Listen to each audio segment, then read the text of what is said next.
Hello guys, today we are reading The Flush of Coombes over the dead mouse, Mr. Combs.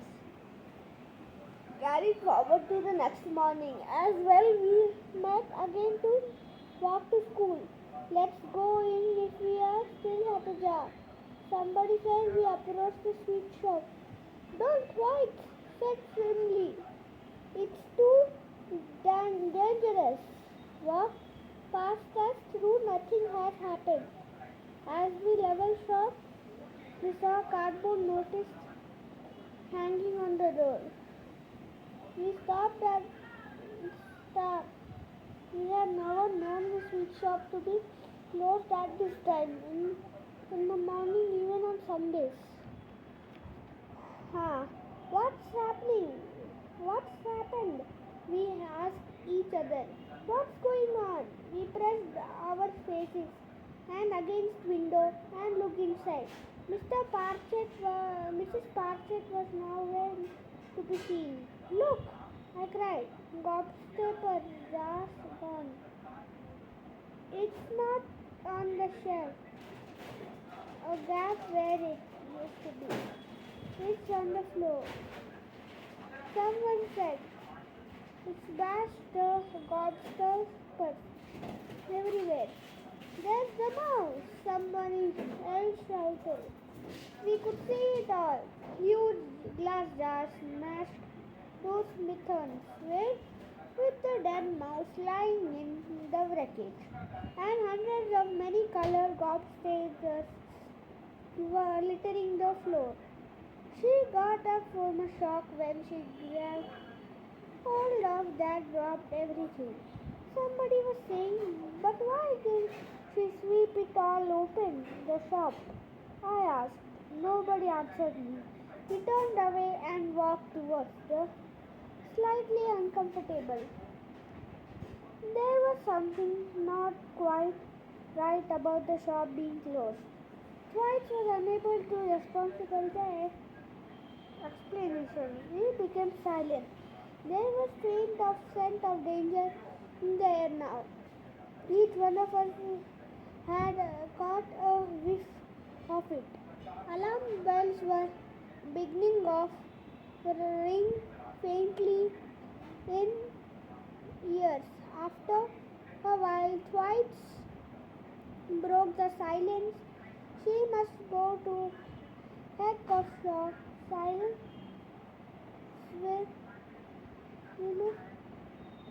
Paused. We all looked at him, wondering what the wisdom the great medical authority was going to come with next. After all, he went on, to catch hold of a dead mouse when you are expecting to catch of a hold of gobstopper. You must try a briefly frightened experience. Don't you agree? Nobody answered him. Well, now, Twice went on when an old person like Pratchett suddenly gets very short. I suppose you know what happens next. We said. What happens? You asked my father. Twice said. He'll tell you. You tell us, we said. It gives her a heart attack. Twice announced her heart stops beating and she is dead in 5 seconds. For most to my own heart stopped beating. Twice pointed a finger at me and said darkly, I'm afraid you have killed her. Me? I cried. Why just me? It was your idea. He said, and what's more, you put the mouse in. All of a sudden, I was a murderer. He was wanted for murder. Oh. Huh. At exactly that point, we heard the school bell ringing in the distance, and we had to gallop the rest of the way so as not to be late for prayers. Prayers hall. We all perched in the wooden benches. And teacher, he scrambled at the headmaster might think by the rest of staff. Headmaster is only teacher at Langdale Cathedral School. That I can remember for a reason. You will soon discover. I can remember him very clearly. Indeed, his name was Mr. Coombes. And I have still a picture in my mind of a giant man with face like ham and mass of rusty colored hair. Oh. And all grown-ups appear as the giants to small children. Biggest giants all acquire marvelously expressed fear. It's possible that in my memory, Mr. Combs was a perfectly normal being. But in my memory, Mr. Combs proceeded my mumble through the same old players we had every day. But morning when the last amen had been spoke, he did not turn his left group rapidly off the hall. As usual, he remained standing before us, and it was clear, and he had an announcement to make. The whole school is going to line up around the playground. Immediately, he said, leave your books behind, and talking. Mr. Combs was looking grim. His hammy pink face had taken dangerous cold. Oh! And frightened among the rows of other boys and make me at that moment the headmaster with the black gown wrapped over his shoulders was just like a gown. There. I began to shiver with the murder trial. I'll beat the police. Are here already. Twice went on, and Black Maria's waiting outside.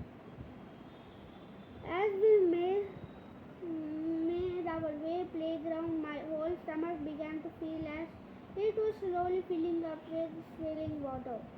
I am only 8 years old, I told myself. No little boy has 8 years ever murdered anyone. It's not possible. Oh. Out in the playground on this warm, cloudy September morning, the deputy head minister was shouting, line up, inform, 60 form over there, 50 forms over there, spread out, get away, stop talking of all you. Twice and my other 3 friends were in second form. The lowest but one, we were lined up against the red brick wall of playground, shoulder to shoulder. I can remember that when every boy in the school was in his place, the line stretched right around the 4 sides of playground.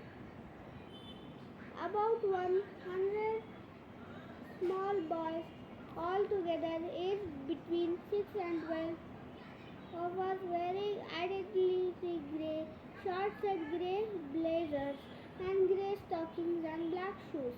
Stop talking! Stop that talking! Shout the deputy head. I was one of the absolute silence.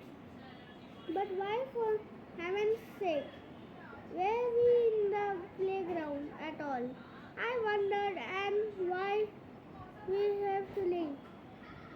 It happened before. I half expected to see policemen bounding out of the school to grab me by the arms of handcuffs on my wrists. A single door had left me from school to playground.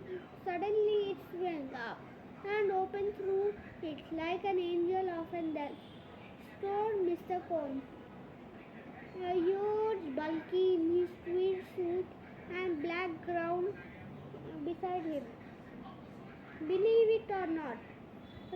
beside floated the tiny figure of Mrs.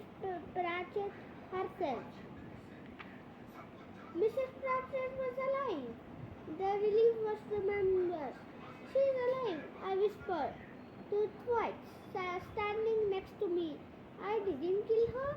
Twilight ignored me. We'll start over here, Mr. Combs was saying to Pratchett.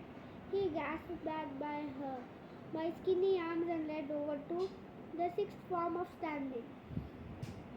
Still keeping hold of her arm, he proceeded to be the brisk of downline boys. It was like someone inspecting traps. What on the earth are they doing? I whispered. Twice didn't answer me. I glanced at him. He had got rather pale. Too big, I heard Mrs. Pratchett saying. Too much too big. It's none of let's look. Let's have a look at some of them. Pretty ones. Mrs. Combs, Mr. Combs increased his pace. We had better go all around. He said he seemed in a hurry to get over it. Now I could see Mrs. Pratchett's skinny goat's leg sprouting from her fifth from where standing. We watched move the second side, then third side. Still doing big. I heard Mrs. Pratchett croaking, much too big. Then smaller these. Much smaller, worse than nasty. Little ones. They were coming closer. To us, now closer and closer. They were standing on the fourth side. Every boy from watching Mr. Combs and Mrs. Pratchett as they came walking down the line towards us. Nasty checky lot. These little words. I heard Mrs. Pratchett muttering. They coming into my shop and they